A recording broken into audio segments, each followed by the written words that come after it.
तो cruise drugs case में NCB के एक्शन के बाद बॉलीवुड को लेकर सवाल उठ रहे थे, लेकिन करीब 25 दिनों के बाद बॉलीवुड या आर्यन खान से ज्यादा चर्चा समीर वानखेड़े की हो रही है। और वजह जिस तरीके के आरोप उन पर लगाए गए हैं और जो ये तमाम आरोप लगा रहे हैं हमारे साथ इस वक्त जुड़ चुके हैं, उन्हीं से हम बातचीत करेंगे। और आपको बता दें कि दरअसल जो आरोप हैं उनकी जो सच्चाई है उसको लेकर भी कई सवाल खड़े हुए हैं। आइए सीधे मैं आपको लिए चलता हूं नवाब मलिक साहब के पास। नवाब मलिक जी, सबसे पहले तो सभी लोग आपसे यही जानना चाहेंगे, ये जो आरोप आप लगा रहे हैं इसकी वजह क्या और आपके पास क्या कोई प्रमाण है इससे संबंधित? देखिए, मैंने 6 तारीख से जब ये क्रूज पार्टी का मामला सामने आया, हमने पहली प्रेस कॉन्फ्रेंस लेके मनीष भानुशाली और केपी गोसावी का वीडियो रिलीज़ किया। हमने सवाल पूछे ये कौन लोग हैं, प्राइवेट लोग किस तरह से जो अक्यूज़ है उसको हैंडल कर रहे हैं। उसके बाद कहा गया कि हमारे पंच हैं।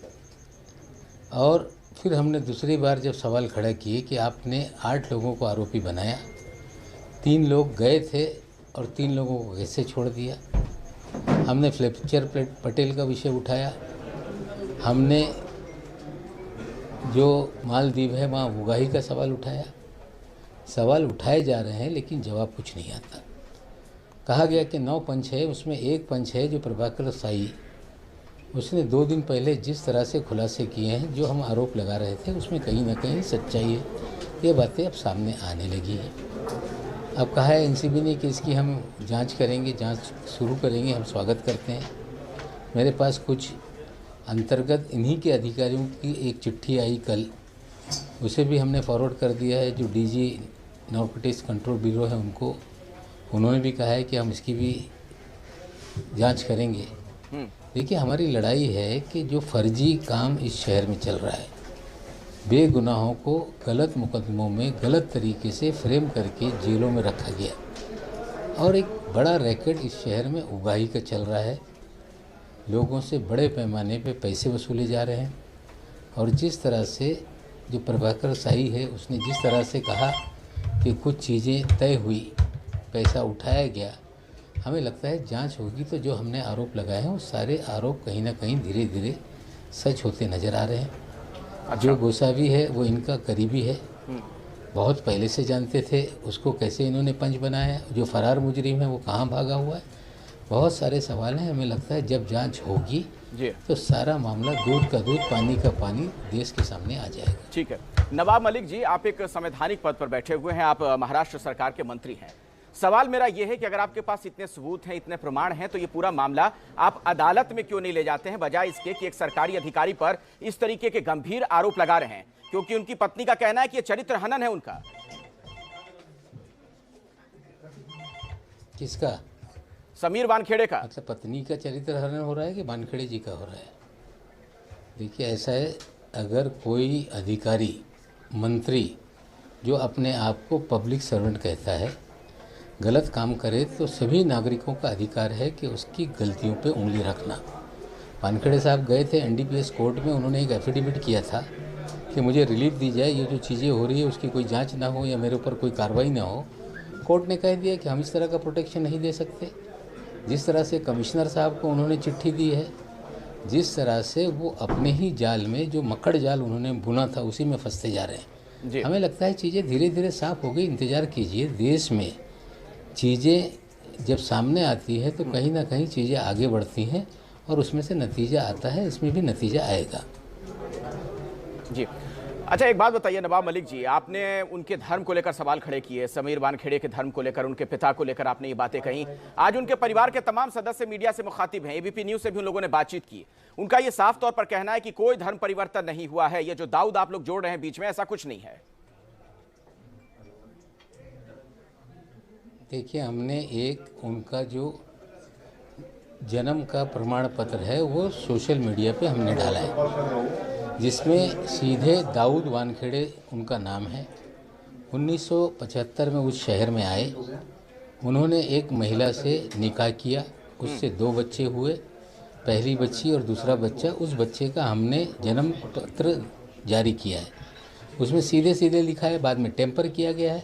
कहते हैं जो हमने बर्थ सर्टिफिकेट जारी किया है वो गलत है, तो सही वाला बर्थ सर्टिफिकेट लाके समीर वानखेड़े जी का लाके दिखा दें। लोगों ने तो शादी की तस्वीर भी डाल दी है। बहुत सारे ऐसे सबूत हैं। हम उसके धर्म की लड़ाई नहीं लड़ रहे हैं। उन्होंने जो इस देश के अंदर शेड्यूल कास्ट जो दलित होते हैं उनके लिए आरक्षित जगह होती है। अच्छा नवाब मलिक जी, पर एक दलित जी नवाब मलिक जी, आप एक के नीचे जरा बात पूरी हो जाने दीजिए। बात पूरी हो जाने दीजिए। जब सवाल आप पूछते हैं तो जवाब पूरा लें।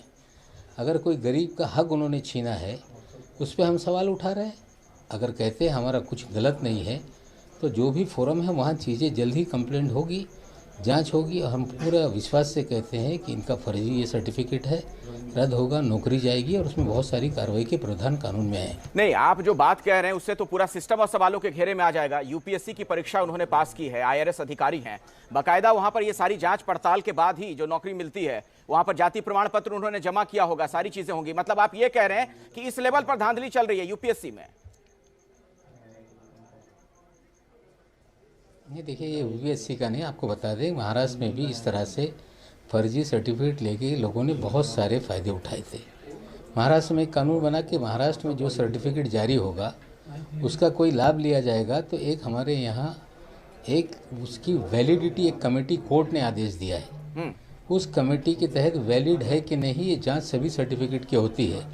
लेकिन केंद्र सरकार की नौकरियों में इस तरह से कलेक्टर से पूछा जाता है कि सर्टिफिकेट यहाँ से जारी हुआ है कि नहीं। जारी हो गया इतना कह देने से उनकी नौकरी लग जाती है। लेकिन वैलिडिटी कमेटी के सामने जब ये कंप्लेंट होगी, सारे कागजात तपासे जाएंगे, सही या गलत वो फैसला होगा। अगर गलत होगा तो आपकी सरकार इस दिशा में कोई जांच का आदेश देगी, कोई जांच पड़ताल आप लोग करवाएंगे इस बारे में? नहीं सर, ये सरकारी फोरम नहीं है, जुडिशियल फोरम है। जिस किसी को, जिस दलित को या जो शेड्यूल कास्ट का व्यक्ति है उसे लगता है कि कम्युनिटी का गलत तरीके से अधिकार छीना गया, वो कोई भी जाके अपनी बात पिटीशन रख सकता है, उसमें सुनवाई होती है। जो पक्षकार है उनकी बात सुनी जाती है, जिनका सर्टिफिकेट है उन्हें मौका दिया जाता है। नवाब मलिक पूरी तरह से जांच होने के बाद वो उसका नतीजा आता है। वो एक जुडिशियल सिस्टम है, सरकारी वो सिस्टम है, ठीक है नवाब मलिक जी। लेकिन आप एक मंत्री भी हैं, आप कोई साधारण आदमी नहीं हैं, आप मंत्री हैं। आपको नहीं लगता कि अगर इतना गंभीर मामला है, एक ऐसा शख्स जो कि हाई प्रोफाइल मामलों की जांच कर रहा है, अगर फर्जी प्रमाण पत्र के आधार पर उसने नौकरी ली है, तो आप लोगों का भी कर्तव्य बनता है कि इस मामले को अदालत में भी ले जाइए, जो भी उचित फोरम है वहां पर ले जाइए और इसकी बाकायदा जांच पड़ताल हो, पुलिस में मामला दर्ज करवाइए, बजाय इसके कि ट्विटर पर यह लड़ाई लड़िए। चिंता ना है,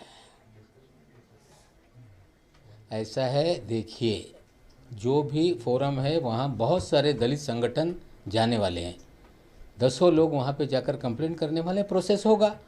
अब जो लोग ये कल तक कहते थे कि अब मीडिया ट्रायल हो रहा है, जब रिया चक्रवर्ती को लाए तो 200 कैमरे घूम रहे थे, तब मीडिया ट्रायल नहीं था। जब किसी को बुलाया जाता है, कैमरों को खड़ा कर दिया जाता है, सारे दिन खबरें चलती हैं, तब मीडिया ट्रायल नहीं होता। जब आपकी गलत चीज़ें आ रही हैं तो आप रो रहे हैं कि हमारा मीडिया ट्रायल हो रहा है, हम कोई कर नहीं रहे। जिसे खबर दिखाना है दिखा रहा है, हम तो अपनी बात अपने फोरम से रख रहे हैं, ये सच्चाई है। अच्छा एक बात बताइए नवाब मलिक जी, इस पूरे केस में आपकी इतनी दिलचस्पी क्यों है? क्योंकि शाहरुख खान के बेटे आर्यन खान इस मामले में फंसे हैं इसलिए, या फिर आपका अपना कुछ व्यक्तिगत मामला भी है? क्योंकि वहां पर और भी तो मंत्री हैं महाराष्ट्र सरकार में, हम लोग नहीं सुन रहे हैं कि कोई और भी इस बारे में कोई बयान दे रहा हो। देखिए मैं आपको फिर बता दूँ भाई साहब, पहले सुन लो। जब भारती सिंह से लेके जितने फिल्म वालों को बुलाया जाता था, हम लगातार कह रहे थे कि सस्ती शोहरत और कहीं ना कहीं गड़बड़ी है। उसके बाद कुछ पत्रकारों ने आके कहा कि वानखेड़े आपसे नाराज़ है, नतीजे गलत होंगे। हमारे दामाद को फ्रेम कर दिया गया। जब फ्रेम किया तो हमने कहा कि हमारा अदालत पे पूरा भरोसा है और कानून अपना काम करेगा। जमानत देते समय कोर्ट ने कहा गलत तरीके से फंसाया गया है। अगर एक मंत्री के दामाद को फंसा दिया जाए, सैकड़ों लोगों को साल 2-2 साल जेल में रखा नहीं, कहा यह जा रहा है, एक मिनट नवाब मलिक जी, कहा यह जा रहा है कि उसी का बदला ले रहे हैं। आप पर यह आरोप लगाया जा रहा है कि दरअसल जिस तरीके से आपके दामाद के खिलाफ कार्रवाई की समीर वानखेड़े ने, उसी का यह बदला है। क्यों कार्रवाई की मुझे पता है, न्यायालय ने बताया कि गलत तरीके से मामला लगाया गया। और चीज़ें मैं आपको बता दूं भाई साहब, देखिए लड़ाई है अन्याय के खिलाफ, कोई भी कानून से बड़ा नहीं। पहले दिन मैंने कहा था, ये सही बात, लोगों को लगा कि दामाद के लिए कह रहा है। नहीं, बिल्कुल आप सही कह रहे हैं, कानून से बड़ा कोई भी नहीं है, कानून से बड़ा कोई भी नहीं है, अधिकारी भी कानून से बड़ा नहीं है। सवाल पूछ रहा हूं। कुछ व्यक्तिगत नहीं है। फर्जीवाड़ा 1000 करोड़ की वसूली और फर्जीवाड़ा पूरा समाप्त करेंगे। देखिए आगे आगे क्या होगा। धन्यवाद।